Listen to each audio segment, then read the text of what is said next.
qu'on peut faire pour éviter d'avoir un cancer? Alors, je vais vous expliquer déjà ce que c'est que le cancer en termes pratiques pour que tout le monde puisse comprendre et quelles sont les activités palpables que vous pourriez faire chez vous pour éviter d'avoir un cancer. Alors, déjà, il faut que vous compreniez que l'organisme est formé en système, donc en ensemble. Donc, il y a le système nerveux qui est la commande du corps, qui est constitué du cerveau et des nerfs.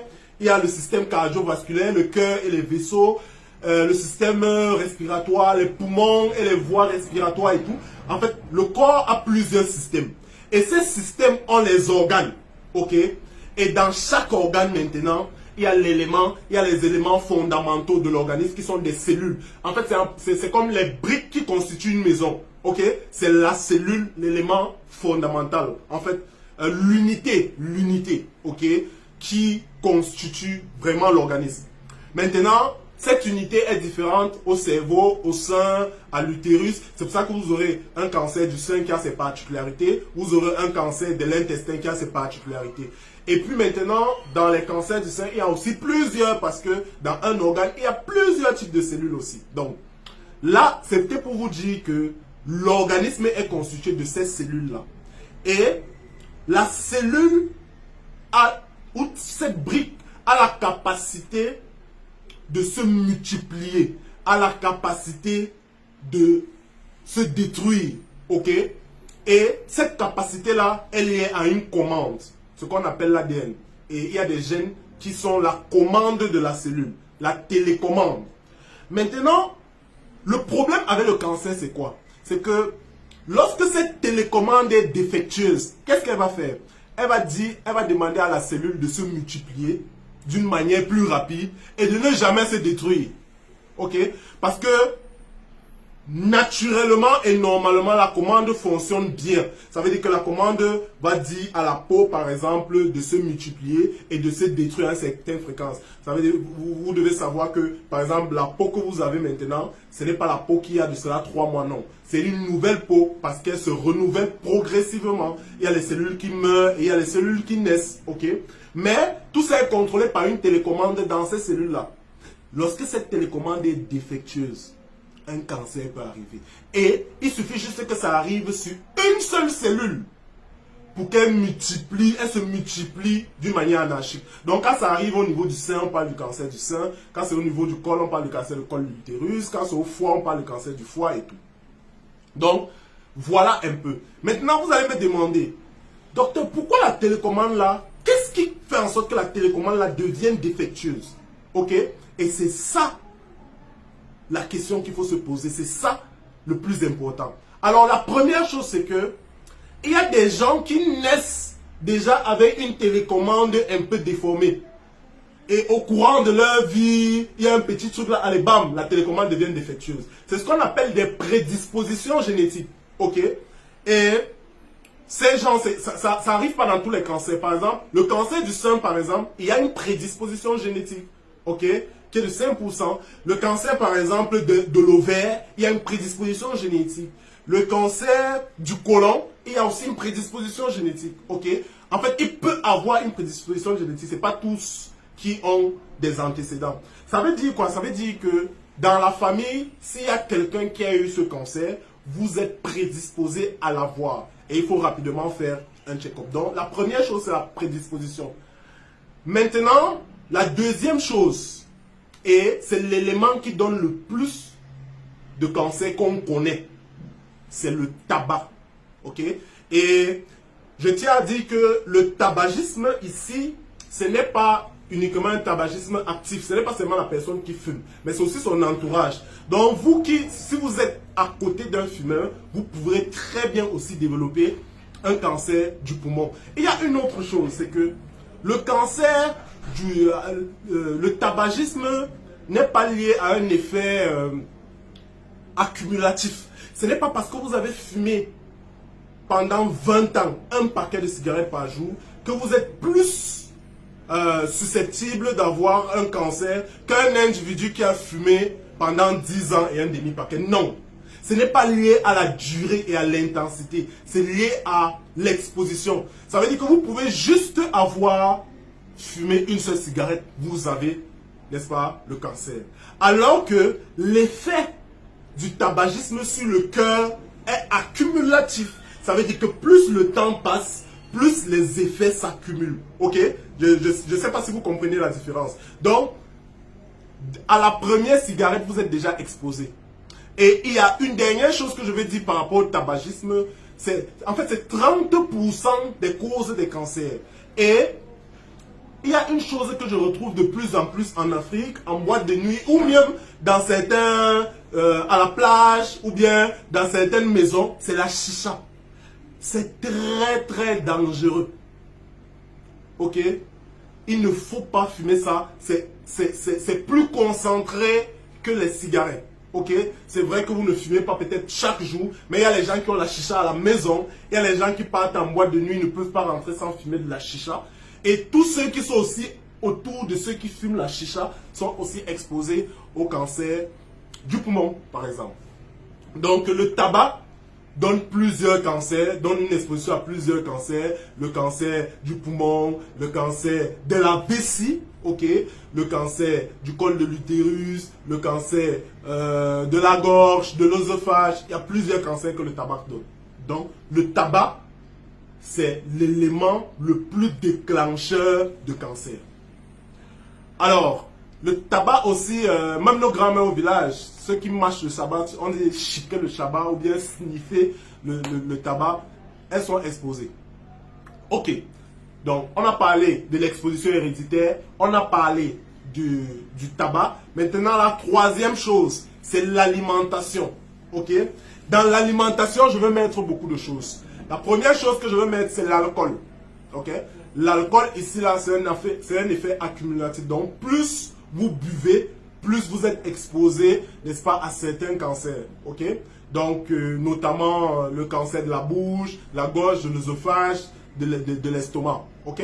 Donc, il y a l'alcool. Je ne dis pas l'alcool, c'est mauvais pour la santé, mais c'est surtout l'effet accumulatif. Donc, les gens qui boivent chaque jour.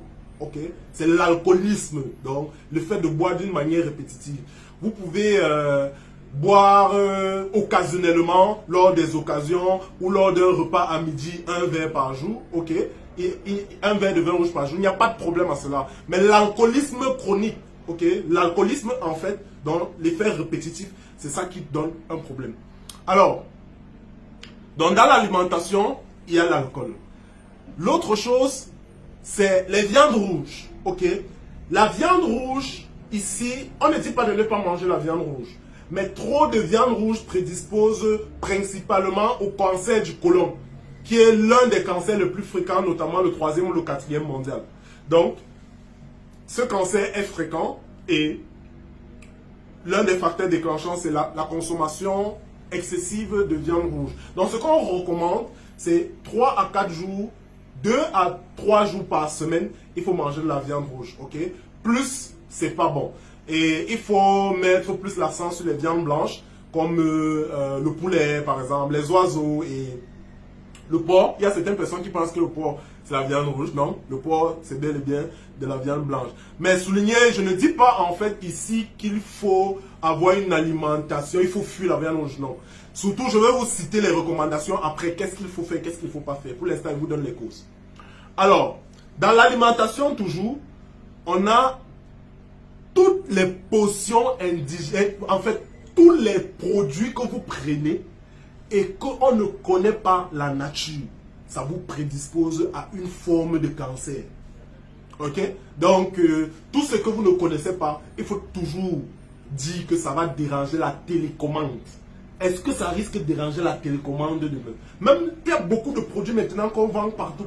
Faites très attention. Il y a beaucoup de médicaments qui sont cancérigènes, donc qui donnent une altération de, n'est-ce pas, cette télécommande. Surtout les médicaments qu'on ne contrôle pas, qu'on ne voit pas, qu'on ne connaît même pas. Donc c'est dangereux.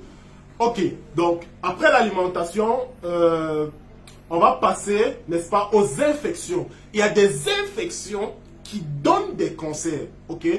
La première infection, c'est l'infection à l'hépatite virale B, ok, qui prédispose au cancer du foie, ok. La deuxième infection, c'est toujours un virus, puisque l'hépatite B, c'est un virus. La deuxième infection, c'est toujours un virus. C'est ce qu'on appelle le Human Papilloma Virus. C'est un virus qui prédispose au cancer du col de l'utérus. Et ce virus a un vaccin. Ce qui est énervant, c'est que ces deux virus ont des vaccins, mais les gens ne se vaccinent pas. Donc, je vous invite à vous vacciner. Et le troisième virus, c'est Epstein-Barr. Lui, il est un peu plus rare que les autres. Ok, ça prédispose à une forme de lymphome. Ensuite, on a aussi les gens qui ont souvent mal à l'estomac. Ils peuvent avoir une infection qu'on appelle Helicobacter pylori. Et cette infection prédispose au cancer de l'estomac. Oui, ça prédispose au cancer de l'estomac. Donc, voilà les infections en général qui prédisposent. Donc, voilà. Et les autres causes, ce sont ce qu'on appelle les causes environnementales. Donc, ce sont les choses de l'environnement. L'exposition au soleil, surtout pour les occidentaux, qui peut donner des cancers de la peau. Ok. Le stress, le manque d'activité physique, l'obésité, la sédentarité, tout ça, ça constitue des facteurs qui peuvent dérégler la télécommande. Donc, on a beau donner tous ces facteurs-là. Qu'est-ce qu'il faut faire réellement? Alors, avant de dire qu'est-ce qu'il faut faire réellement, je tiens à dire que tous ces cancers, il y a certains qu'on ne peut rien faire. Donc, ça va apparaître tôt ou tard. Mais il y a certains qu'on peut éviter. 40%. Donc, environ 160 000 cancers sont évitables par nos habitudes au quotidien. Ok? Et quand je parle de la prévention, il y a une statistique qui m'a refroidi dernièrement. En fait, je consultais un site là sur internet et j'ai vu une stat. Est-ce que vous savez que en France, en 2020, ils ont fait des calculs pour dire que à cause du Covid, on ne pouvait pas dépister, les gens ne venaient plus à l'hôpital pour se faire dépister des cancers. Et ils n'ont pas pu dépister 93 000 cancers en 2020. Ça veut dire qu'ils se sont assis dans leur bureau, ils ont dit que merde, cette année, il y a 93 000 cancers qui nous échappent. Non, non, non, non, non. Vous voyez à quel niveau ils ont accentué le dépistage. Donc ils pleurent parce qu'il y a 93 000 cancers qu'on n'a pas dépistés. Nous, on est là, on se balade en Afrique dans la nature, ça sort comme ça sort. En fait, je ne sais pas si vous voyez la pertinence. Et ce qui est bien dans certains pays, c'est qu'il y a certains tests de dépistage qui sont obligatoires. Donc, vous restez chez vous, vous avez un courrier. Madame, votre frottis cervico-vaginal est prévu pour le 29 octobre. Monsieur, voilà la poche bleue, comme ils appellent souvent l'enveloppe bleue, pour faire dépister votre cancer du côlon. Et là, vous restez à la maison, vous prenez juste vos sels, et vous mettez sur une pastille là et c'est bien. En fait, vous voyez le niveau. Pourquoi on ne copie pas ce qu'on peut faire à notre petit niveau? Parce qu'on a toujours tendance à dire que non, l'Afrique, on est pauvre et tout et tout. Non, il y a certaines choses que même si on doit payer, il faut qu'on inculque déjà ça dans nos habitudes. Et je veux vous le dire. Alors, dans les cancers, pour éviter d'avoir les cancers, on peut éviter 40%. Pas tout. Ok? Et la première chose à faire, c'est de regarder dans son environnement s'il y a quelqu'un qui a un cancer. S'il y a quelqu'un qui a un cancer, vous appelez votre médecin, vous vous rendez à l'hôpital, vous dites, ok, dans ma famille, il y a un cancer, il y a une histoire de cancer de l'ovaire. Est-ce que je suis exposé? C'est déjà la première chose. La deuxième chose, c'est de réduire l'exposition à tout ce qui peut dérégler la télécommande. Ça veut dire, je veux parler par exemple du tabac. Je veux parler par exemple de l'alcool. Je veux parler par exemple de l'alimentation. Pour le tabac par exemple, je salue tous les tabagiques. Et je tiens à dire qu'il ne suffit pas de dire que non, arrêtez le tabac pour que ça s'arrête. Moi, je ne peux même pas dire ça. Il y a d'autres stratégies pour faire en sorte que plusieurs personnes arrêtent le tabac, ok? Notamment avec la psychologie et certains médicaments. Il y a certaines approches que je veux développer plus tard. Ça ne sert à rien de dire que arrêtez le tabac, ça va plutôt continuer, ok? L'alcool, il faut modérer. Ok, et il y a même certains médicaments qu'on peut prendre pour vous éviter de boire l'alcool. L'alimentation, il faut réduire les viandes rouges. Ok, réduire si vous consommez trop, parce que moi j'étais un très grand consommateur de viande rouge, rat, mouton, bœuf, les steaks partout. Mais il faut réduire, ok? Et ensuite, dans l'alimentation, toujours, ok, il faut comprendre que le principe de base de l'alimentation, c'est d'équilibrer. Ça veut dire que savoir quels sont les aliments qui ont les lipides, quels sont les aliments qui ont les protéines, quels sont les aliments qui ont les glucides. Et comment je fais pour équilibrer. Je vais faire tout un cours là-dessus. Mais il faut déjà savoir qu'il faut équilibrer l'alimentation. Et puis, il faut baisser justement tous ces facteurs qui peuvent donner, n'est-ce pas, dérégler la télécommande, à savoir le tabac, l'alcool et la viande rouge. L'autre chose, c'est qu'il faut augmenter les facteurs protecteurs. Parce qu'il y a les facteurs qui protègent, notamment les légumes et les fruits. Ces facteurs-là stabilisent la télécommande pour que la télécommande ne soit pas défectueuse. Ok? Et il y a ça partout dans la nature. Maintenant, je vais insister sur un point. C'est que la fréquence des cancers, ce n'est pas la même chose. Donc, il y a les cancers qui sont très fréquents et dans lesquels il y a des tests de dépistage. Donc, c'est le quatrième moyen. Parce que après l'hérédité, il faut regarder autour de soi. Il faut ralentir les facteurs qui dérèglent. Il faut augmenter les facteurs protecteurs. Il faut se faire dépister. Les femmes, faites-vous dépister par le cancer du sein. C'est le plus fréquent. C'est le plus fréquent. Ok? Donc, pour les femmes qui ne se sont pas encore inscrites pour faire la mammo, ok? Inscrivez-vous sur le lien dans la description et on va vous programmer votre mammographie, peu importe votre deal. Ok? Pour le dépistage. Donc, le dépistage est très important. Cancer du col, cancer du sein chez la femme, cancer de la prostate chez l'homme, cancer du côlon, c'est les examens des selles. Ok, c'est les examens des selles. Et arrêtez de dire qu'on n'a pas l'argent, docteur. Parce que quand ça commence, l'argent que vous sortez pour faire les examens de gauche à droite, pour dire qu'il faut faire chimio et tout, ok, ça aurait bien pu vous protéger. Vous comprenez? Donc, voilà, dans le dépistage. Maintenant, l'autre chose, c'est les vaccins. Les vaccins. Pour le cancer du col de l'utérus, il y a un vaccin. Vaccin contre le virus qui prédispose à ça.